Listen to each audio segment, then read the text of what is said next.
장애인 문화복지신문 제489호 제8면 기사입니다. 부천시 장애인회관 운영위원회 임시회에 농아인협회 입주 확정. 부천시 장애인회관 운영위원회는 8월 1일 오후 2시 장애인회관 1층 회의실에서 임시회의를 열고 4. 경기도 농아인협회 부천시지회와 수어통역센터의 장애인회관 입주를 확정했다. 농아인협회의 사무실 이전 요구는 2018년부터 지속돼 왔으며 올해 1월부터 6월까지 대체부지 검토와 협의가 진행됐다. 그러나 적절한 부지를 확보하지 못함에 따라 장애인회관 내 공간 재배치를 통해 이전하기로 결정됐다. 운영위원회는 지난 7월 25일 긴급 임시이사회를 열고 이 같은 안건을 의결했다. 이번 회의에서는 장애인인권센터와 농아인협회 수어센터의 이전 계획이 구체화됐다. 구체적인 재배치 내용은 다음과 같다. 장애인인권센터는 복사골문화센터 303호로 이전하고 농아인협회와 수어센터는 기존 장애인인권센터 공간에 입주한다. 또한 2층 직원 휴게실은 1층 관리사무실로 이동한다. 향후 일정에 따르면 9월에는 장애인인권센터와 장애인가족지원센터 이전이 진행된다. 이어 10월에서 11월 사이 장애인가족지원센터 개소식이 예정돼 있으며 11월부터 12월에는 농아인협회와 수어센터가 장애인회관 내에서 업무를 시작할 계획이다. 이번 결정은 장애인회관 내 공간 활용을 재정비하는 과정으로 각 단체의 안정적인 활동 기반을 마련하는 데 목적이 있다. 부천시 210 부천 톡톡통해 해림어린이집 학부모와 소통.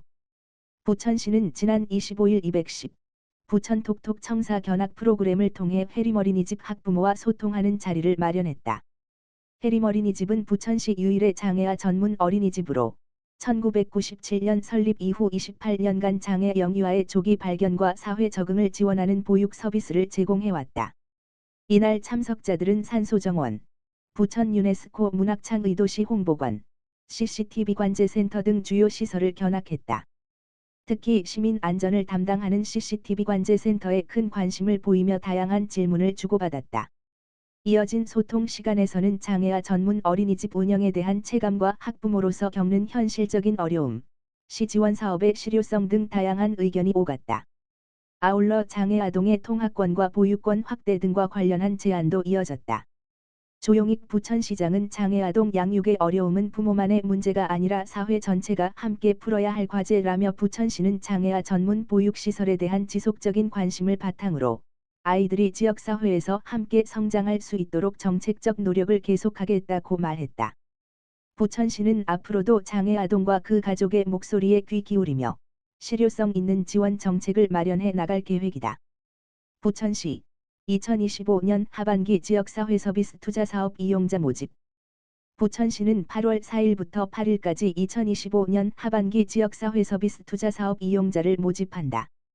해당 사업은 지역 주민의 수요와 자원을 반영해 이용자에게 사회서비스 이용권, 전자바우처를 제공하고 원하는 서비스와 제공기관을 선택해 이용할 수 있도록 한 수요자 맞춤형 복지사업이다. 하반기 모집 인원은 총 620명이며 우리아이 심리지원 아동비전형 성지원 장애인 보조기기 렌탈 정신건강 토탈케어 장애인 맞춤형 운동 시각장애인 안마 우리가족 통합심리지원 서비스 등 7개 서비스가 포함된다. 지원 대상은 아동, 장애인, 노인 등 취약계층이다. 신청을 원하는 사람은 접수 기간 내 신분증, 건강보험증 또는 건강보험 자격 확인서, 서비스별 증빙 서류를 지참해 주민등록상 거주지 동행정복지센터를 방문하면 된다. 선정된 대상자는 9월부터 12개월간 서비스를 이용할 수 있다. 부천시는 이번 사업을 통해 취약계층의 삶의 질을 높이고 개인의 욕구에 맞춘 맞춤형 사회 서비스를 안정적으로 제공할 계획이다.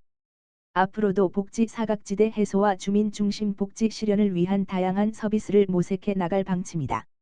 시흥시 장애인 평생학습 똑똑한 학습 하반기 학습자 모집. 시흥시 시장 임병택는 장애인의 평생학습 참여 기회를 확대하기 위해 2025년 찾아가는 장애인 평생학습 똑똑한 학습 하반기 학습자를 모집한다. 이번 사업은 학습자가 있는 곳으로 직접 찾아가는 맞춤형 통합교육 프로그램으로 장애인과 비장애인이 함께 참여할 수 있다. 학습 그룹은 장애인을 50% 이상 포함한 5명 이상 10명 이하로 구성해야 하며 참여를 희망하는 그룹은 오는 8월 11일부터 12일까지 이틀간 방문 또는 전자우편으로 신청서를 제출하면 된다. 시는 지난 2월 장애인 평생학습 도시로 선정된 이후 장애인의 사회 참여 확대를 위해 진로 직업 탐색 평생학습 영역별 프로그램 등 다양한 분야의 프로그램을 운영하고 있다. 똑똑한 학습 역시 그 일환으로 상반기에는 총 6개 프로그램이 운영됐으며 하반기에는 10개 프로그램으로 확대된다. 고영란 시흥시 평생학습과장은 이번 사업은 장애인과 비장애인이 함께 어울리며 배움을 통해 삶의 질을 높이는 계기가 될 것이라며 앞으로도 누구나 배움에서 소외되지 않는 평생학습 환경을 조성해 나가겠다라고 말했다. 도보 주식회사 은행동 취약계층의 마스크 1만 장 후원. 도보 주식회사는 4. 한국교통장애인협회 시흥시 지부와 연계해 지난 7월 28일 시흥시 은행동 행정복지센터 동장 유성희 의 장애인과 취약계층을 위한 마스크 KF94 마스크 8,500장 N95 마스크 1,500장 1만 장을 후원했다. 도보 주식회사는 경기도 광주시에 소재한 산업용 마스크 화재 대피용 마스크를 제조하는 기업으로 2007년에 설립돼 2016년 코넥스에 상장됐다. 김인순 도보 주식회사 대표는 폭우 피해와 연일 이어지는 폭염 등 기후 위기 속에서 더욱 힘든 상황에 놓여 있는 이웃들에게 작게나마 도움이 되고 싶었다며 작은 정성이지만 건강을 지키는 데 보탬이 되기를 바란다고 전했다.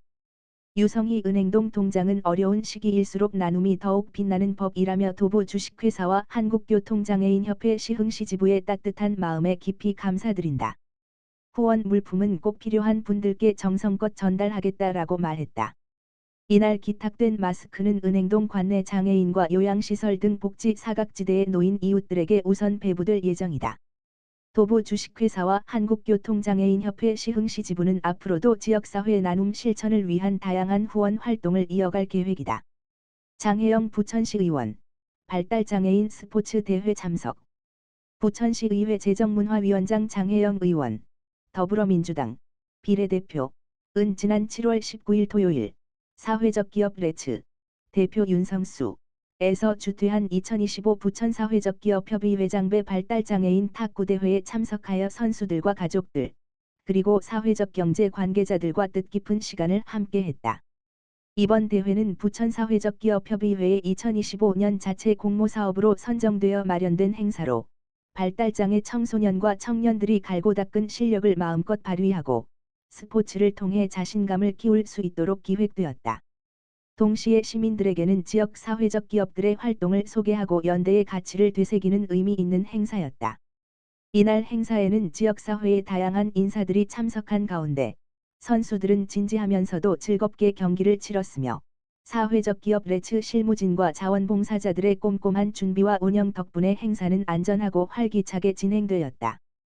장혜영 위원장은 개회식과 시범 경기에 직접 참여하며 레츠와 같은 사회적 기업은 고용과 돌봄, 자립을 통해 지역 사회를 바꾸는 힘을 보여주고 있다며 사회적 기업이 일로 세상을 바꾸고 사람으로 세상을 연결한다는 말처럼 고용이 어려운 이들에게 의미 있는 일자리와 자립의 기회를 제공하고 있다고 강조했다.